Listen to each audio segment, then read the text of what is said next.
juega algo importante no solamente para el país, sino para la política de Estado, para el gobierno de Petro. He leído, por ejemplo, que la gente en Bogotá está preocupadísima de que no sigan con el metro. Y también hay otro tema que es importante a tratar el día de hoy con nuestro siguiente invitado, que es las declaraciones de Petro en contra de Israel después del ataque terrorista de Hamas a Israel. Para eso hemos llamado a nuestro amigo, el periodista colombiano de prensa, radio y televisión, que presenta mi podcast preferido, que se llama Y Esto No Es Todo, que adicionalmente dirige Voces de RCN, un programa de opinión RCN en Colombia, está en radio en España. El señor es un capo. Es nuestro amigo Juan Carlos Iragorri. Juan Carlos, buenos días y gracias por estar así en Así Amaneció y buenas tardes en España. Buenos días para ustedes, buenas tardes aquí en Madrid, son las 3 de la tarde, 42 minutos, y muchas gracias por invitarme. Juan Carlos, ¿qué se juega este fin de semana en las seccionales? Como lo decía cuando te recibía, creo en lo personal que hay mucho más fondos que unas elecciones de municipios de lo normal. Pues este domingo en Colombia hay elecciones municipales y regionales, es decir, se van a elegir, por ejemplo, a los 32 gobernadores de igual número de departamentos que hay en Colombia, se van a elegir a más de 1.100 alcaldes y a más de 12.000 concejales. Y lo que está en juego aquí es qué va a pasar en las regiones. Y desde luego estas elecciones también tienen cierto ingrediente relacionado con el gobierno del presidente Gustavo Petro, un hombre que lleva 1 año y 2 meses en el poder. Él se posicionó el 7 de agosto del año pasado. Entonces, ¿qué es lo que está ocurriendo? La elección más importante de todas es la de Bogotá, la capital del país. Bogotá tiene 8 millones de habitantes, ahí vive casi el 20% de la población nacional.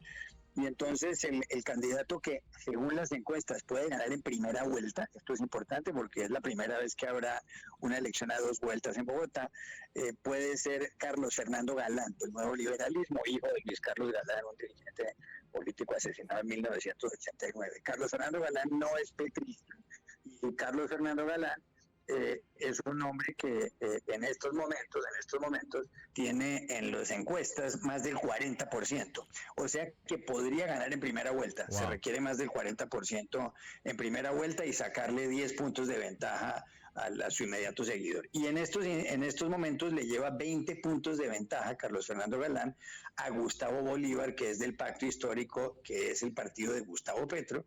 Gustavo Bolívar fue senador petrista y después renunció a su curul. De manera que lo más probable en Bogotá es que gane un candidato no petrista. En este momento la alcaldesa es Claudia López y Bogotá es una ciudad de izquierda donde hay un voto de opinión muy fuerte. De manera que, aunque Claudia López no es petrista, no ganaría, según las encuestas, el petrismo en Bogotá.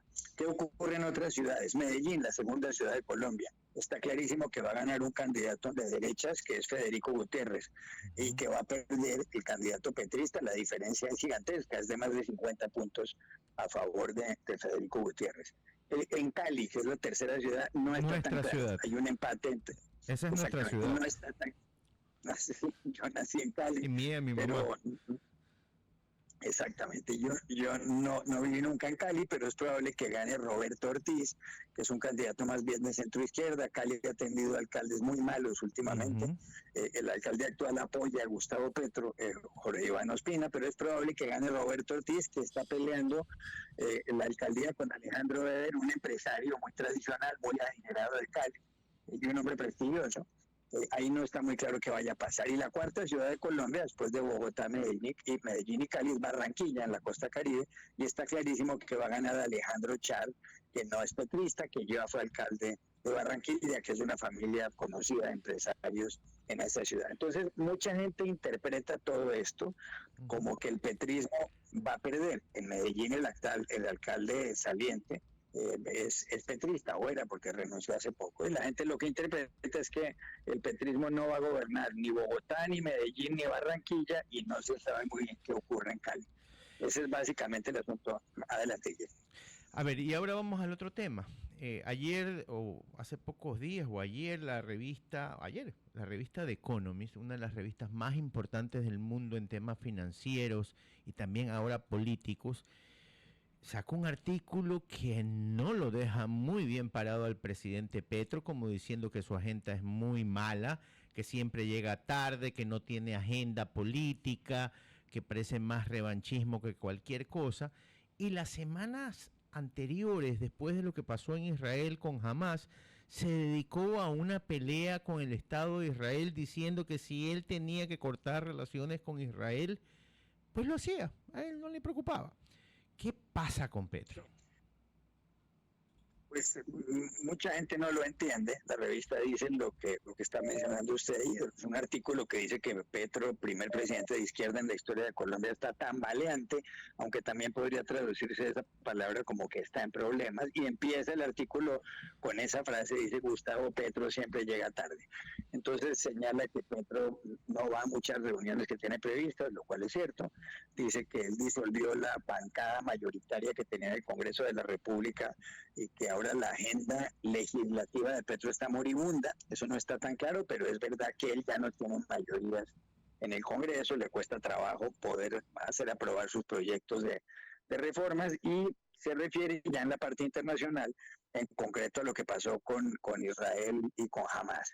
Hamas atentó contra Israel, hubo atentados terroristas el 7 de octubre, Hamas mató a más de 1.300 israelíes, secuestró a más de 200.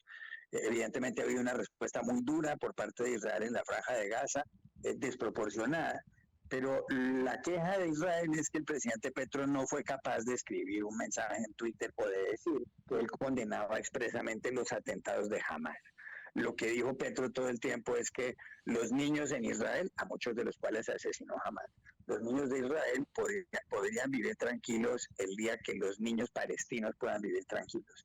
Y eso naturalmente molestó al embajador israelí, molestó a Israel. Israel decidió suspender las exportaciones de seguridad a Colombia. Por ejemplo, la tecnología de los aviones de guerra en Colombia es israelí, los fusiles que se fabrican en Colombia tienen patente israelí, y eso complica mucho las cosas. Y él no corrigió. Lo que hizo Petro fue insistir en el asunto. Después se reunió con el embajador de Palestina y el embajador de Israel, y él en ese sentido no ha querido arreglar el tema. Lo que dice el Economist, y ahí el título del mismo artículo en la edición de América del Economist es distinto, y es el siguiente: es cómo conseguir enemigos fácilmente, o cómo perder amigos fácilmente y enfadar a todo el mundo.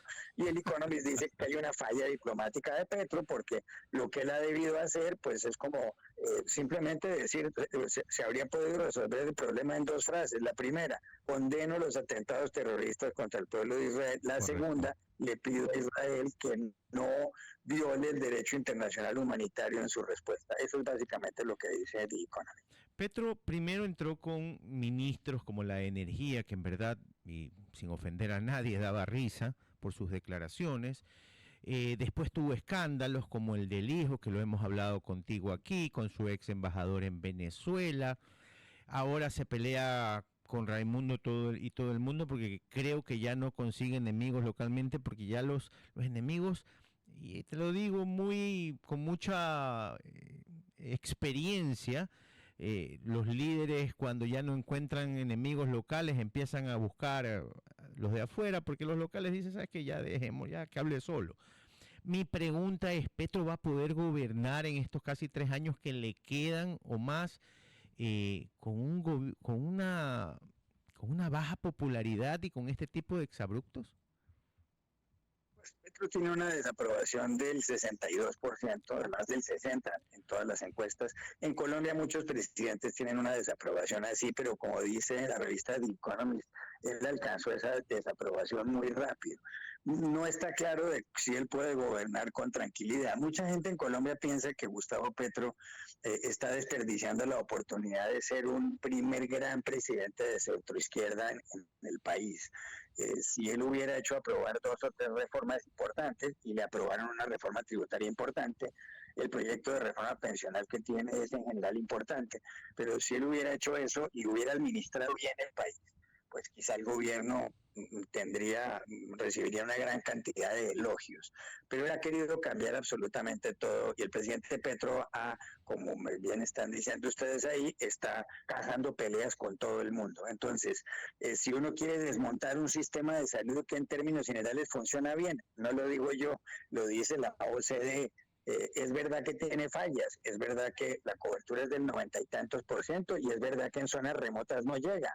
Y hay errores, hay problemas, como los hay aquí en España, como los hay en Inglaterra. Pero si uno pretende desmontar eso y no conservar lo bueno, pues comete un gran error. Y ahí hay un problema que tiene Petro, y por eso el proyecto de reforma de salud tiene tantos inconvenientes. Si uno pretende presentar un proyecto de reforma laboral, como el de Petro, haciendo qué cosas. Hombre, pues resulta que ahora no puede haber contratos de prestación de servicios en general, cuando tanta gente en Colombia o en Ecuador contrata de ese modo. Pues evidentemente todo el mundo quiere tener un contrato laboral con todas las de la ley, pero en los países nuestros no se puede. Entonces, si uno quiere hacer un cambio drástico, ¿qué es lo que ocurre? Que los empresarios despiden a los trabajadores. Y ese es el problema en el que estamos. Si no se hace gradualmente, yo creo que el presidente Petro no ha querido hacer eso. Los ministros que tuvo al principio, que eran algunos muy experimentados, se fueron todos, o él los sacó a todos, y entonces estamos en un momento de gran polarización, de gran tensión, en el que prácticamente como que nada avanza y estamos en la mitad de un pantano. Bienvenido a nuestra Sudamérica querida. Juan Carlos, muchísimas gracias por haber estado esta mañana con nosotros. Te oiremos siempre de martes a viernes, si no me equivoco, a las 6 de la mañana, hora Ecuador. Sale tu podcast, que como tú sabes soy fan, que se llama Y esto no es todo, del Georgetown University. Es así, ¿verdad? Así es, del Georgetown Americas Institute de la Universidad de Georgetown. Y muchas gracias por invitarme y un gran saludo a Ecuador. Los ecuatorianos son nuestros hermanos. Ustedes no se imaginan cuánto queremos en Colombia al Ecuador. Es realmente un país que admiramos y que queremos mucho. Es mutuo, tú lo sabes y es mutuo. Un abrazo a la distancia.